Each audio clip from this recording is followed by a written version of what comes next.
得不到你的爱情，山洞夜里没有光明，你不给我一颗真心，人黑夜里都找不到。 A partir de este momento, te entregamos una clave para ingresar a China, para descifrar y descubrir la realidad y potencia de un país increíble. Clave China, mucho más que un programa radial, un viaje a un país, casi continente.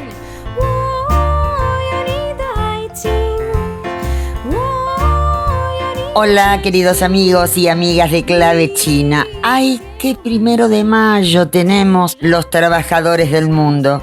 No hay nada para festejar, se han perdido muchas conquistas.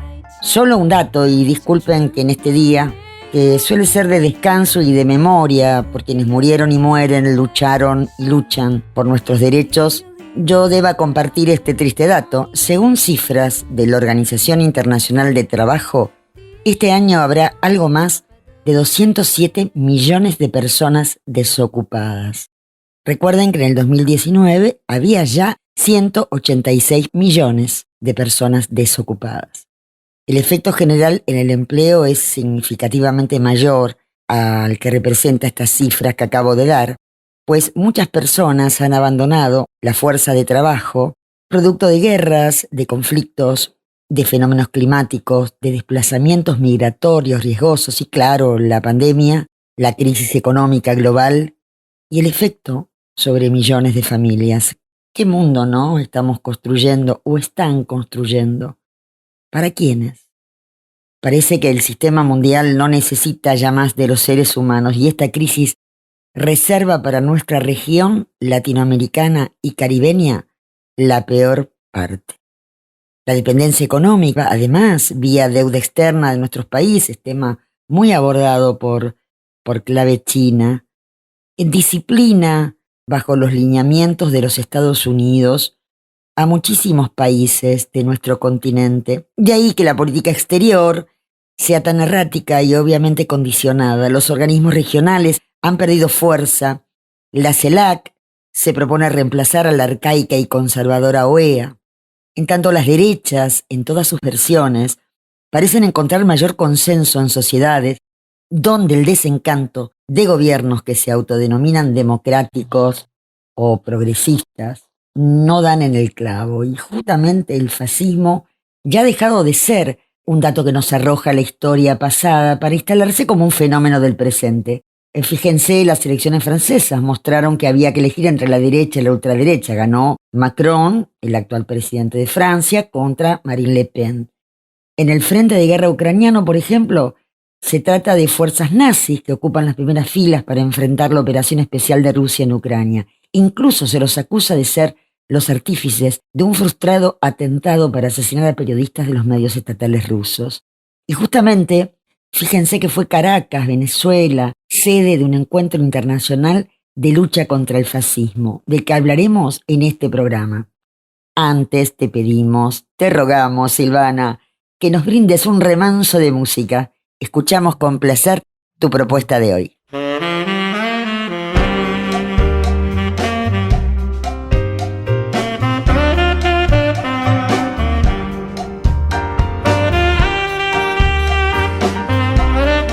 Clave China. 多少柔情多少泪，往事如烟去不回，想起过去多少欢乐，如今已随流水。多少柔情多少泪，良辰美景去不回，剩下一片美丽梦境，梦醒时更悲哀。爱情的梦，爱情的梦，如今已消失。爱情的花，爱情的花，如今已枯萎。多少柔情多少泪，泪流甘心已碎，长夜漫漫。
Y ahora, más calmos, vamos por la información más destacada de la semana del país asiático.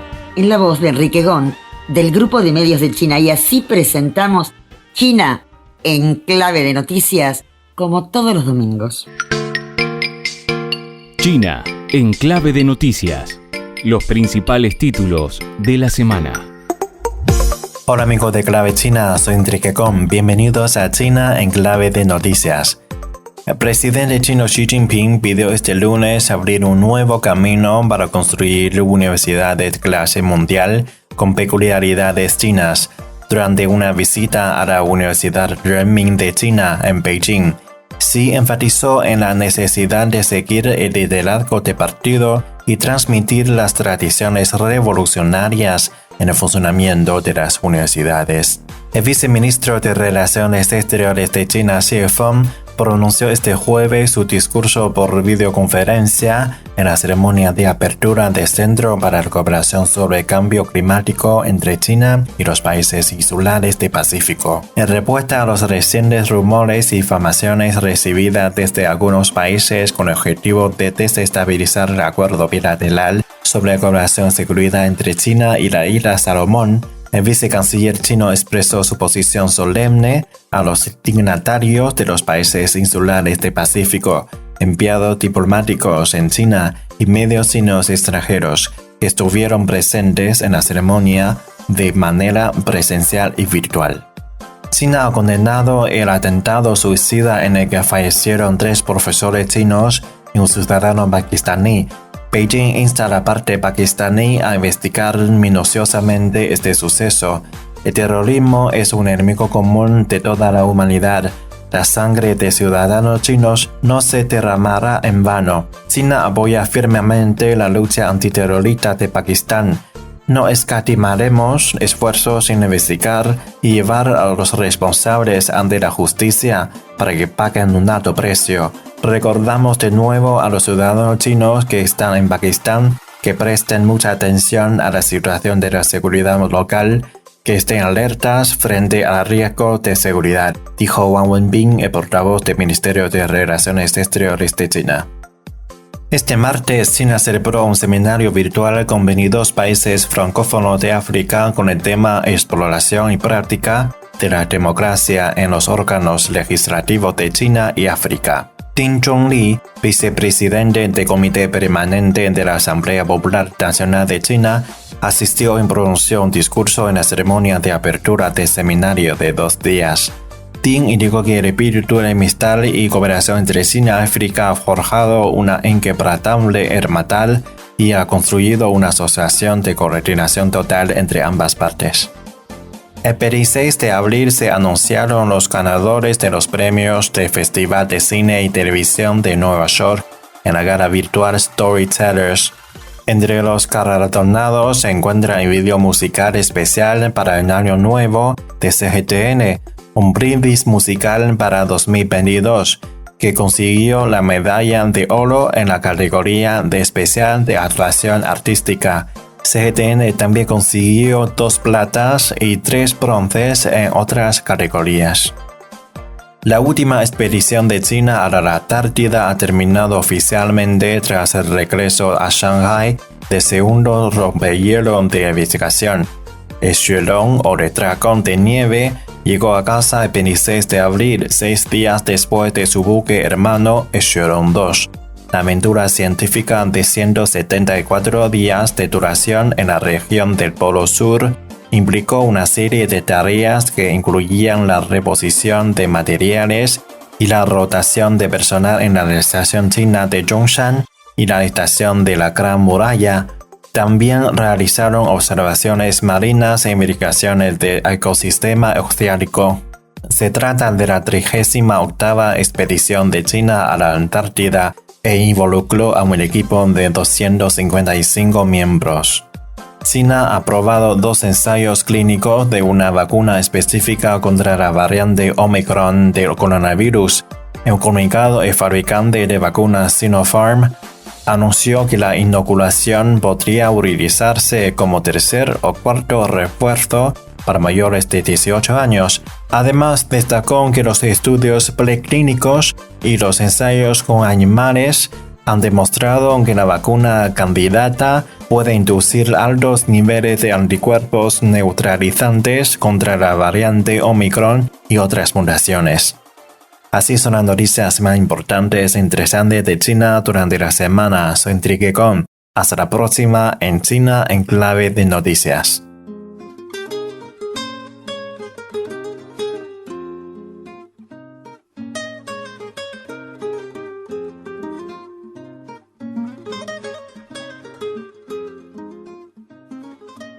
Clave China.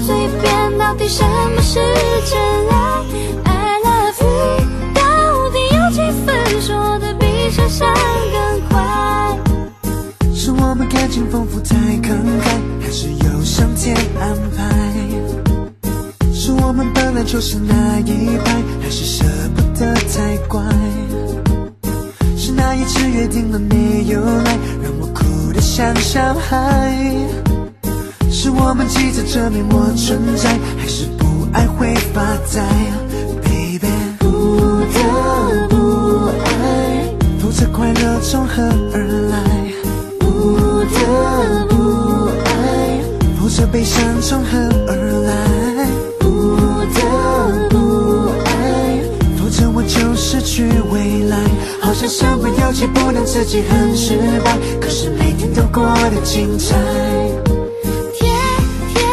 需要你爱我的心思有你猜 I love you 我就是要你让我每天都精彩天天把它挂嘴边到底什么是真爱 I love you 到底有几分说的比想象更快 I asked girlfriend how you been 来去了几回我从来没有想过爱情会变得如此无奈是命运吗难道难过上天的安排没办法天人每天的心事到底由谁来陪我诚心你诚意但周围扰人环境始终让我们无法在这样的自由相恋我精彩你发呆两个心不安的摇摆应该有的未来是否真的那么的无法期待舍不得再伤害 You my girl my girl my friend How much I love you so so much 看着你爱走要我如何怎么承受面对 I'm sorry you sweetheart 我乐观我也留你 baby 不得不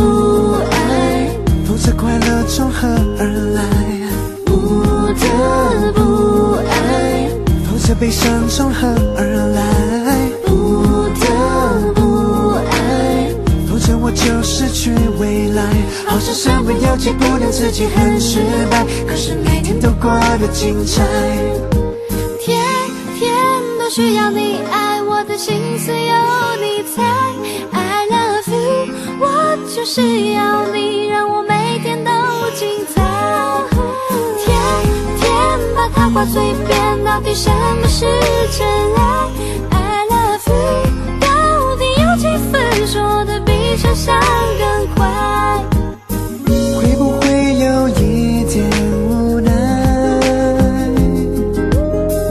会不会有一点太快可是你给我的爱让我养成了依赖心中充满爱的节拍天都需要你爱我的心思有你猜 I love you 我就是要你让我每天都精彩天天把它挂嘴边到底什么是真爱 I love you 到底有几分说的比想象更快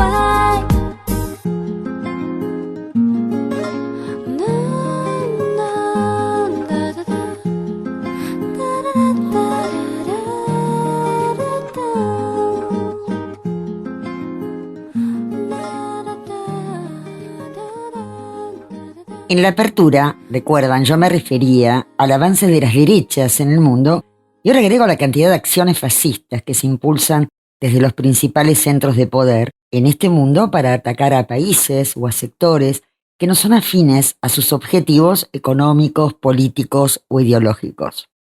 Uno de los casos, que lleva más de medio siglo, es el bloqueo impuesto por parte de los Estados Unidos a Cuba, un delito de lesa humanidad.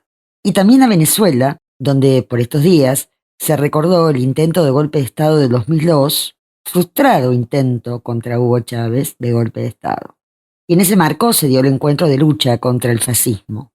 Vía telefónica, la colega Claudia Espinosa Iturri, periodista boliviana, una amiga, colabora en varios medios digitales nacionales e internacionales, defensora de los derechos humanos, especialista en género, diversidades e interculturalidad. Ex viceministra de Comunicaciones en la gestión del presidente Evo Morales. Hola Claudia, escuchamos tu crónica sobre este importante encuentro del que participaste como invitada. Muchas gracias Lidia por el espacio en el programa En Clave China. Efectivamente, como bien decías, entre el 11 y el 13 de abril hemos participado de la Cumbre Internacional contra el Fascismo que se desarrolló en Caracas, Venezuela. Ha sido una experiencia muy interesante en la que más de 50 países se han dado cita con sus delegaciones para reflexionar, debatir, intercambiar acerca de la geopolítica en el mundo, la comunicación y los feminismos desde una visión popular. 3 jornadas muy intensas, en fechas además en la que se recordaban los 20 años del golpe de Estado fallido que se intentó dar al entonces presidente Hugo Chávez. Sobre el primer tema, la geopolítica, ha sido un panel muy nutrido en el que se ha discutido sobre los recursos naturales, la configuración de las fuerzas políticas, la situación del capitalismo, los modelos económicos y el conflicto de Ucrania. En cuanto a la comunicación, se han abordado diferentes experiencias en los países que han llevado adelante proyectos populares que puedan contrarrestar el modelo hegemónico de la comunicación.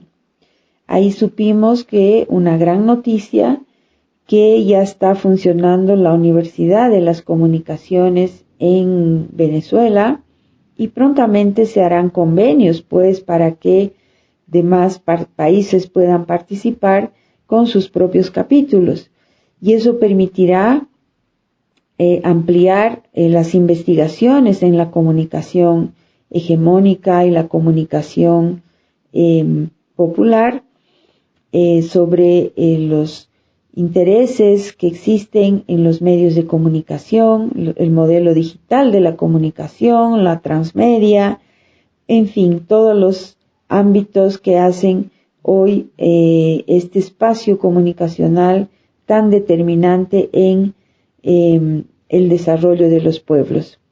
Sobre los feminismos populares hemos podido conocer los avances en cuanto a los derechos de las mujeres en diferentes países también, las dificultades, las luchas, cómo se están llevando en nuestras organizaciones sociales, cómo podemos trabajar de manera articulada para avanzar en nuestros derechos y en nuestras conquistas.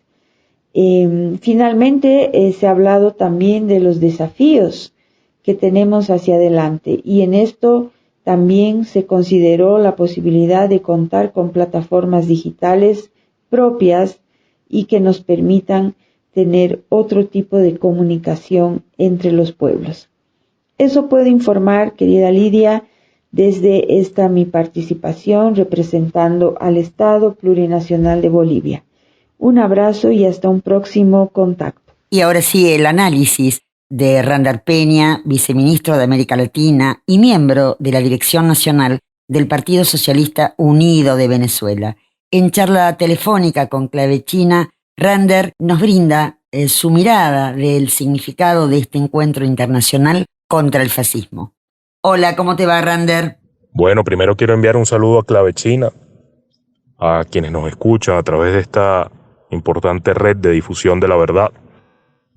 Bueno, como lo preguntas, el pasado 10 al 14 de abril del 2022, este año, tuvo lugar la Cumbre Internacional contra el Fascismo, acá en Caracas, con motivo a conmemorar el 20 aniversario, los 20 años del intento fallido del golpe de Estado en contra del comandante Hugo Chávez y el rescate del hilo constitucional por parte del pueblo y la Fuerza Armada. A esta cumbre, concurrida cumbre, participaron 52 países, 153 delegados internacionales de los 5 continentes.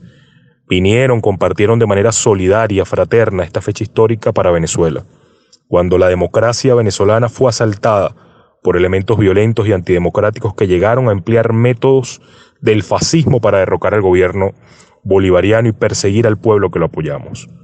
Mientras que los grandes medios de comunicación, recuerdo, guardaban total silencio, cómplice silencio, y construían una narrativa falsa para legitimar el golpe de Estado, fueron los medios alternativos, los comunicadores populares, el boca oreja, que lograron decirle al mundo que en Venezuela se atentaba contra la Constitución y se había apresado al presidente comandante Hugo Chávez, electo por el pueblo venezolano.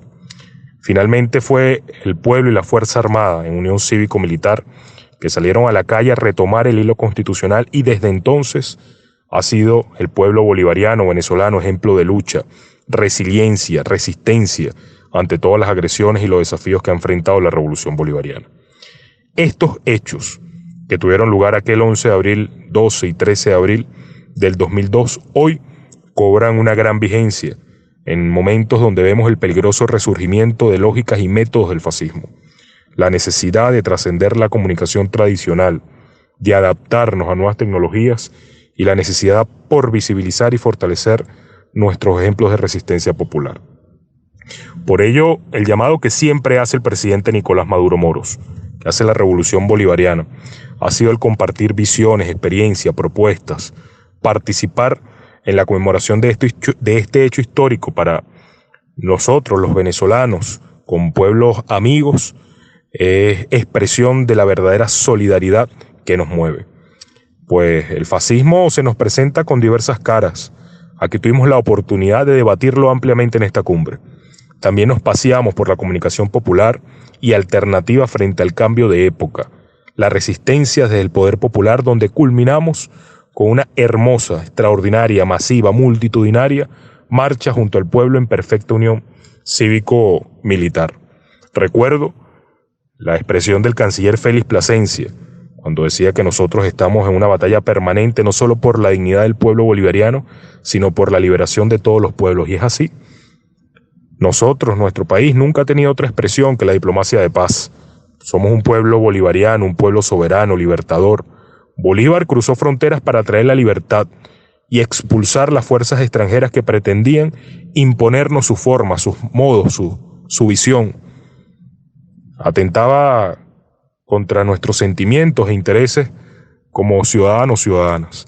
Venezuela hoy porta la misma bandera con ese mismo espíritu de independencia y libertad con la que el Libertador le dio una poderosa patada al imperialismo europeo en otrora para expulsarlo de nuestro continente. Hoy también el presidente Nicolás Maduro, como expresión del legado del comandante Hugo Chávez, lidera la batalla de resistencia contra la imposición de medidas coercitivas unilaterales, contra ese empeño fascista de impedir el triunfo del proyecto político bolivariano, de un empeño de corazón que hemos tenido todos y todas en comprometernos con la paz, la cooperación, la solidaridad y el rescate de la unión de nuestra América, la patria grande. Nosotros seguiremos denunciando el bloqueo, la imposición de medidas coercitivas unilaterales que impone el sufrimiento a nuestro pueblo. El sistema de Naciones Unidas, del cual Venezuela es miembro fundador, tiene la responsabilidad de asegurar este derecho que forma parte y es base de la Carta Fundacional, que tiene como mandato formal la defensa de la paz. Por eso Venezuela convocó esta importante cumbre que fue en la que asistieron hombres y mujeres que elevamos y levantamos las luchas, las banderas de la paz, de la unión, las banderas de la humanidad. ¿Por qué Venezuela? Porque Venezuela tiene una importante reserva moral, una de las más importantes reservas morales del mundo, reconocida por los movimientos, expresiones, organizaciones. Y Venezuela siempre estará abierta para hablar en favor de la paz y de la verdad. Venezuela es la capital del antiimperialismo. Y acá nosotros, siempre convocante a este tipo de expresiones, de actividades que promuevan el intercambio de experiencia, estaremos motivados a propiciarlas, a hacerla realidad la mayor cantidad de veces posible. Gran abrazo y gracias por la oportunidad que nos han dado de transmitir un poco sobre las conclusiones de esta cumbre que se dio a cabo en Venezuela entre el 10 y el 14 de abril. Abrazo bolivariano y amoroso. Bueno, muchísimas gracias por haber participado con estos testimonios y estas crónicas de Claudia Espinosa Iturri y Rander Peña. Muchas gracias por traernos esta información tan trascendente. Les quiero contar algo que importa porque nos abre algún tipo de expectativas, si es posible tenerlas. Les cuento que Twitter anunció la compra por parte de Elon Musk de todo el paquete accionario de esta red social, ¿no? Esto fue aceptado.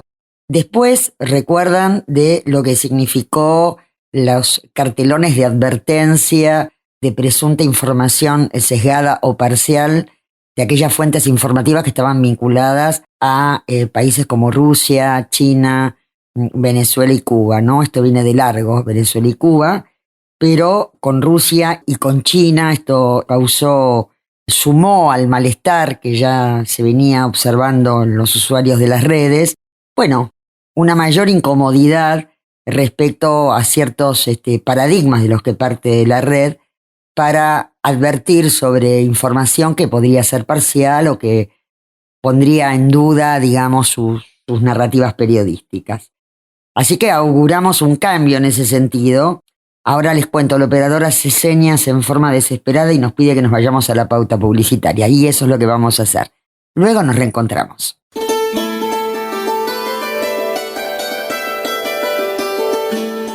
Clave China, una llave para abrir y descubrir el fascinante mundo que nos ofrece China en todas sus dimensiones. Bueno, nos hemos topado con un análisis muy interesante del historiador Christian Nader, que es experto en procesos coloniales e imperialistas y que está explicando el origen del nazismo en Ucrania, algo de lo que se está hablando muchísimo en este momento. Es una entrevista muy interesante que hizo Sputnik Mundo, que por ahora está censurada, pero que ha encontrado otras vías de comunicación con sus usuarios del lado occidental. Por suerte nos llegó este material y lo queremos difundir aquí en Clave China para que nos cuente Christian, como lo contó a Sputnik Mundo, la historia, el origen del nazismo en Ucrania. El nazismo como tal, todavía sin la etiqueta neo, surge en Ucrania en los años 20, 30, más que como nazismo, como fascismo. Poco a poco se van a ir acercando a las ideas del Tercer Reich en Alemania, pero primero surge debido a que el Estado ucraniano es reciente, el Estado nacional es prácticamente una creación de finales del siglo XIX y del XX, con muchos cachos de diversos estados y eximperios. Lo que hacen es crear una identidad nacional supremacista. Y vaya, a fin de cuentas en Europa, en toda Europa occidental y central, pues está flor de piel el fascismo, ¿no? ¿Y a qué se debe? Purgar a los elementos no ucranianos, justamente identidad ucraniana de aquel país. Surgen varios grupos, la UPA, personajes como Stepan Bandera, que prácticamente lo que intentan hacer es acabar con cualquier elemento nocivo, de acuerdo a su óptica, en el territorio ucraniano, ¿no? Entonces tenemos las purgas de polacos. Es difícil decir un número porque prácticamente nunca se ha sabido, pero se calcula que 200,000 polacos, se calcula también que 1 millón de judíos solamente ucranianos, gitanos, húngaros, rumanos y principalmente rusos o ucranianos, pero que se etiquetaban como socialistas, marxistas-leninistas. Recordemos que gran parte del territorio ucraniano ya es controlado por la Unión Soviética, pero en ese momento hay una guerra civil. Y el oeste de Ucrania, más pegado a Europa Central, pues obviamente el fascismo busca contrarrestar, con el apoyo de Europa, por supuesto, principalmente de Berlín, cualquier influencia soviética. Pasados los años, vaya, con la Unión Soviética obviamente esto era imposible que ocurriera, no se podía hablar de fascismo dentro de la Unión Soviética. Estaba como durmiente, por supuesto, y muchos otros estaban refugiados en los países occidentales. Cuando llega ese momento, en 1991, cuando viene el golpe de Estado interno en la Unión Soviética y se derrumba la URSS, ahí lo reactivan y muchos empiezan a regresar a sus países. En los siguientes 20 años, el nazismo se va a ir prácticamente estructurando, obviamente con la venia de Occidente y del mismo gobierno de Kiev, dentro de la estructura militar y política legalmente dentro de Ucrania. Lo que ocurre es que hay zonas de Ucrania, por eso mencioné hace ratito que el fascismo estaba durmiente, incluso durante el periodo soviético, principalmente al oeste, en la zona de Lviv, o sea, en la zona de Leópolis. Esta zona siempre ha sido de tradición, bueno, no siempre, pero por lo menos durante 90 años fascista, abiertamente. Cuando viene la caída de la Unión Soviética, en ese momento Washington los empodera y prácticamente ellos salen de su cloaca los líderes del fascismo o los herederos de los líderes del fascismo, y prácticamente comienza con esta nueva narrativa de colocar a los rusos como el enemigo, y es lo más tétrico, ¿no? Natural o tradicional, cuando prácticamente es algo impuesto. No hay una enemistad natural entre los pueblos, ¿no? 2005 también es una fecha muy importante. 2004-2005 vienen las elecciones, compiten Viktor Yanukovych contra Viktor Yushchenko. Yushchenko está alineado totalmente con Washington. Viktor Yanukovych es más pragmático, él busca tener este papel dentro de Ucrania que siempre ha tenido Ucrania, ¿no? Que ser intermediario entre el este y el oeste, ¿no? O sea, entre Occidente y la Federación Rusa. Gana las elecciones, pero por supuesto estamos en ese momento de tendencia de primaveras de colores, revueltas de laboratorio, y orquestan una Washington que le van a poner la Revolución Naranja, uno de muchos procesos. Ya había uno paralelo en Georgia, por ejemplo, otro país que vive los mismos, digamos, el mismo azote que el caso ucraniano, y logran revertir la elección y colocan a Viktor Yushchenko. El periodo de Viktor Yushchenko va a ser patético porque lo que ocurre es que, en primer lugar, Ucrania se endeuda por completo con el Fondo Monetario y el Banco Mundial. Empiezan a migrar la población ucraniana a otros países, muchos de ellos, por ejemplo, a la Federación Rusa, pero también comienza un proceso de revitalización del nazismo y de revisionismo histórico, que empiezan a colocar en primer lugar a la Federación Rusa y previamente a la Unión Soviética y previamente al Imperio Zarista ruso como los enemigos. En 2005, Stepan Bandera se coloca como un héroe nacional, por citar un caso, hay muchos otros. Los nazis y colaboracionistas con los nazis como héroes ucranianos. Pero paralelamente, Ucrania se convierte en tierra de nadie. Siguiendo a partir de 2014, Washington ya controla absolutamente todo. Decir que hay un gobierno ucraniano pues es prácticamente un chiste, porque quien controla el gobierno de Kiev es Washington y Bruselas, o sea, la OTAN y Estados Unidos, ¿no? Y en ese momento, pues prácticamente ya revitalizan por completo a toda la estructura nazi de los 30s y 40s. Hay un revisionismo histórico ya recrudecido que prácticamente coloca a la Federación Rusa como el antagonista natural, entre comillas, de Ucrania. Y a partir de ese momento, pues podemos ver la tragedia que ha acontecido, ¿no?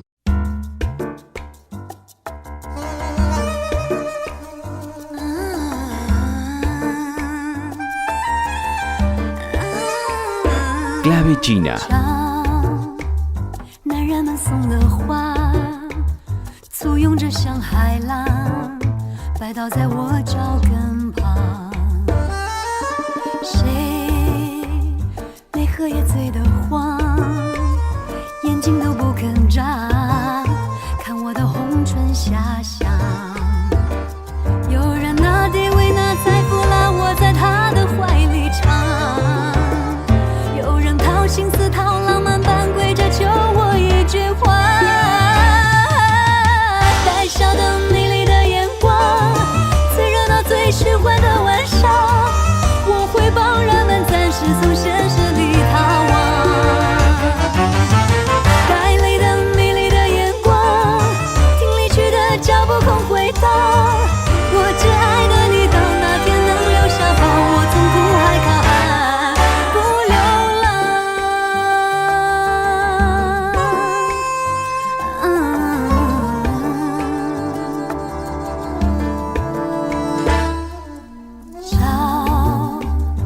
青春化的妆，什么都能隐藏，故障又亮丽登场。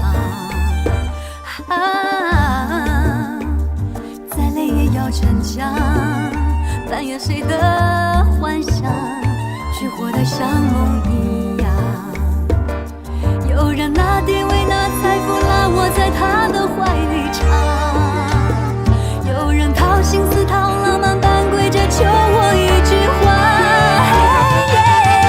带笑的美丽的眼光，最热闹最虚幻的晚上，我会帮人们展示走现实里逃亡。带泪的美丽的眼光，听离去的脚步空回荡。我深爱的你能不能靠在胸膛，把心贴到发烫，到天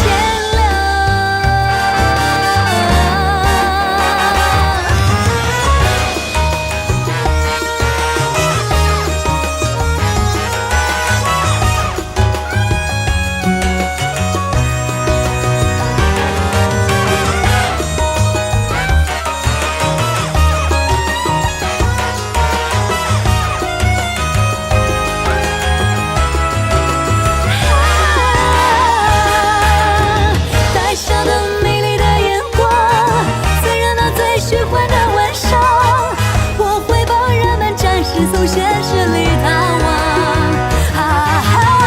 带泪的美丽的眼光，听离去的脚步空回荡。有些宁愿我只是个幸福新娘，不是万人空巷，上海地方。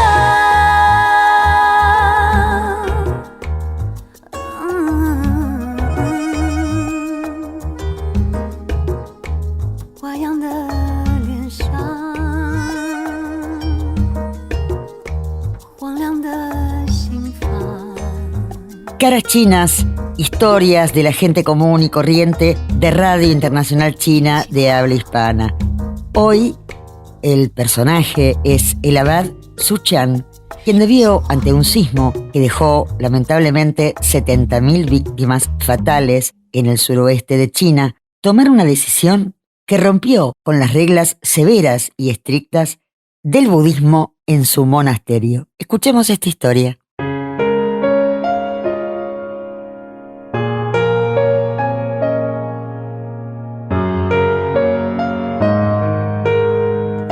El abad Su Chuan del monasterio Arhat, tras recibir una llamada telefónica, no vaciló ante la solicitud de la directora de la clínica materno-infantil de la ciudad de Shifan, Hui Fengchun. Su respuesta fue afirmativa, aunque con el presentimiento de que se trataba de la decisión más importante de su vida, una que llevaría a su monasterio a romper con severos tabúes del budismo.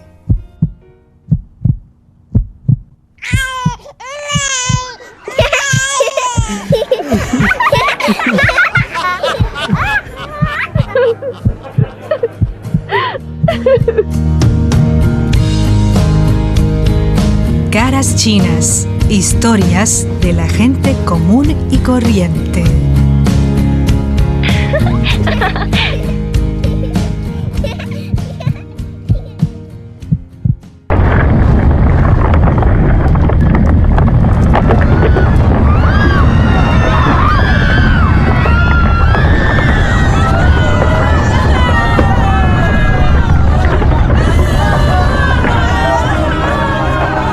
El 12 de mayo de 2008, a las 2:30 de la tarde, un feroz sismo devastó varias ciudades y poblados en el suroeste de China, cobrando la vida de más de 70.000 personas.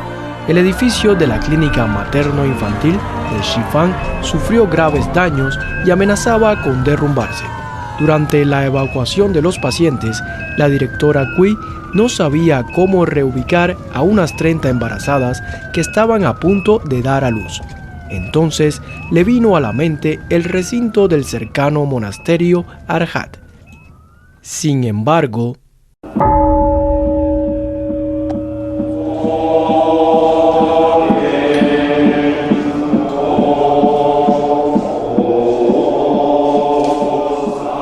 el budismo chino se rige por estrictas disciplinas y mandamientos. Uno de los tabúes más relevantes está relacionado con la sangre. Habitualmente está prohibida la entrada de mujeres en los lugares sagrados cuando tienen la regla. ni hablar de dar a luz en el monasterio.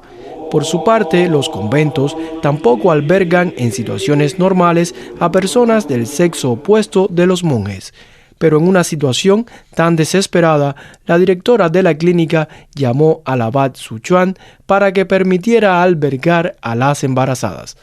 El maestro estaba en el camino de regreso, ya que el terremoto interrumpió su viaje hacia una conferencia religiosa. Cuando recibió la llamada de Cui, Suchuan ya estaba informado de que unos 800 damnificados habían acudido al monasterio, por lo que había llenado su vehículo con bolsas de fideos instantáneos y botellas de agua. «Que vengan todas», dijo el guía religioso a la doctora.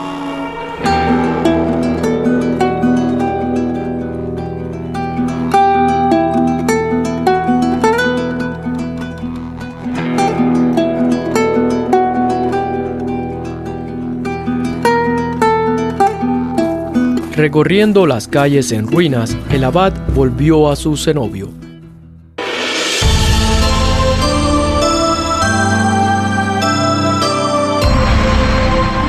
El monasterio Arhat de Shifan, originalmente construido en el año 709 en la dinastía Tang, es la sede de la escuela Linji de la fe budista de China.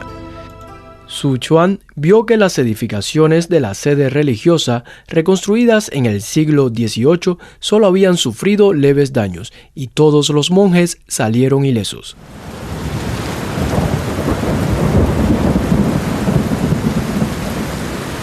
Empezó a llover. Cientos de refugiados se congregaron en el recinto y las pacientes de la clínica comenzaron a llegar. El abad convocó a una reunión del consejo para anunciar su decisión: aceptar a todos los afectados del sismo, incluidas las parturientas, y brindarles alimentos, agua potable y otros suministros, sin condición alguna. Al darse cuenta de que algunos monjes mostraban expresiones de descontento, el maestro Suchuan dijo: «Conozco perfectamente los tabúes.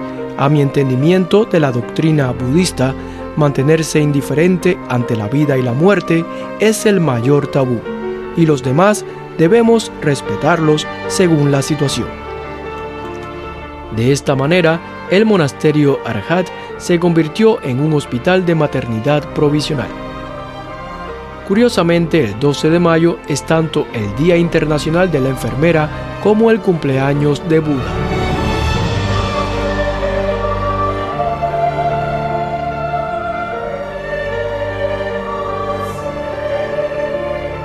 Los monjes no solo ofrecieron las camas y los cobertores de los huéspedes a los refugiados, sino que también cedieron sus propias camas. En la noche lluviosa del día 12, todos los cenobitas pasaron la noche al descampado y bajo paraguas, luego de ceder sus habitaciones a los más necesitados. En los días posteriores al sismo, no cesaron las precipitaciones. Los hermanos del monasterio desmontaron los cobertizos sobre las estatuas de Buda, Arhat y santos para el uso de los refugiados. Debemos priorizar a las personas vivas y luego las estatuas, aunque sean reliquias sagradas, manifestaron.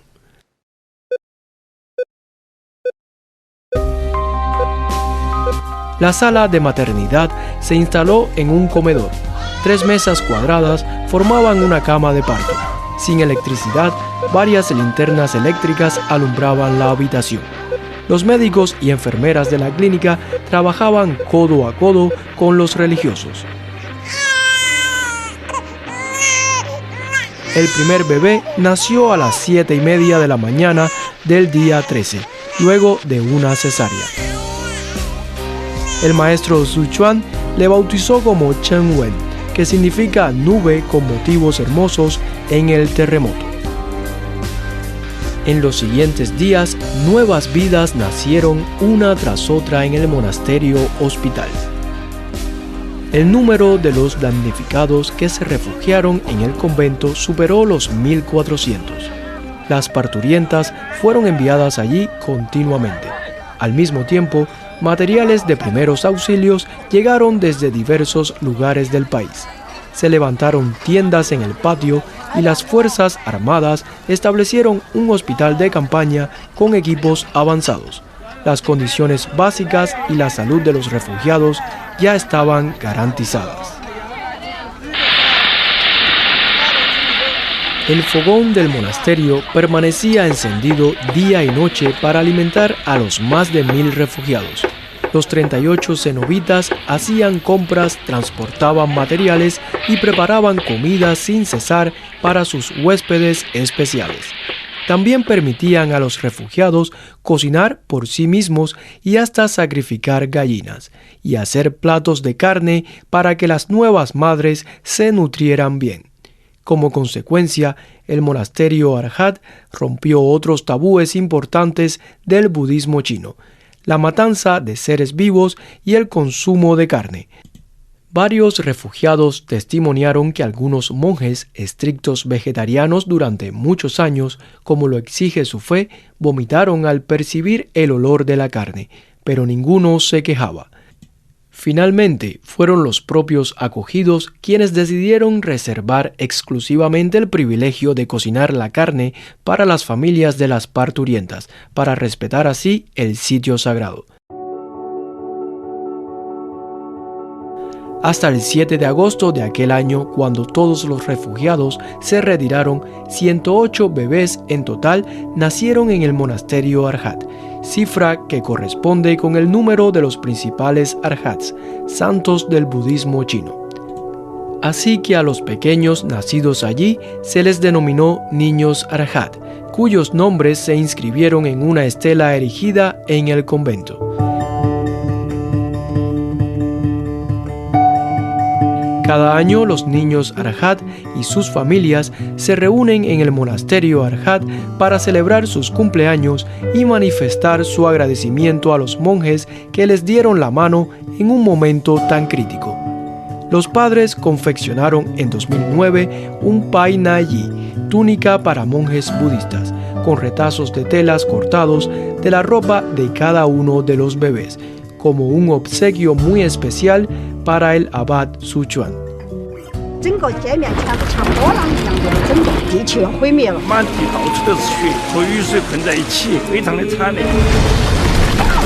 2018 se estrenó el largometraje 108, basado en la historia real de los niños Arhat. Sin embargo, no se representa el papel del abad en la película, a petición del mismo maestro, quien también rechazó las entrevistas de los medios de comunicación.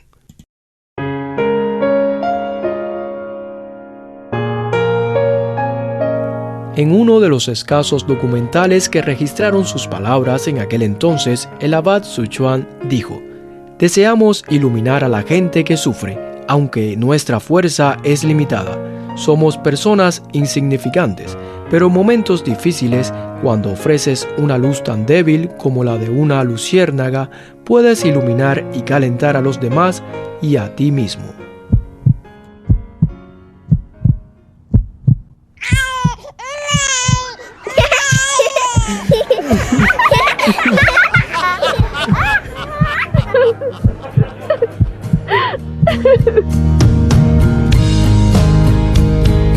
Caras chinas, historias de la gente común y corriente.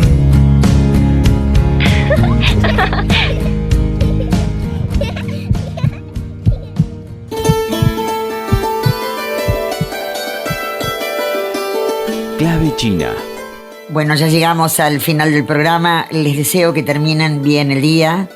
Hoy comer asado nos sale muy caro. Quiero mandar desde aquí un saludo muy especial a todos nuestros colegas de Radio Internacional China de Habla Hispana, a todos los que integran el grupo de medios de China con quienes compartimos e intercambiamos información y contenidos en este Día del Trabajador. Y a todos los trabajadores, claro, que nos estén escuchando, y a los que no nos escuchan también.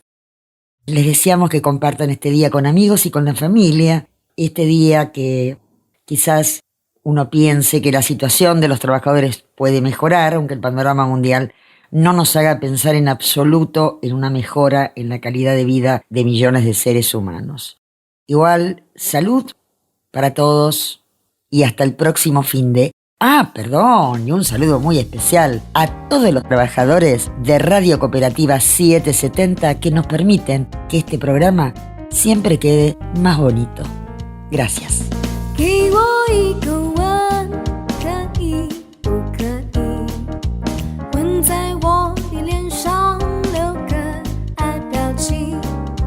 给我一个吻，可以不可以？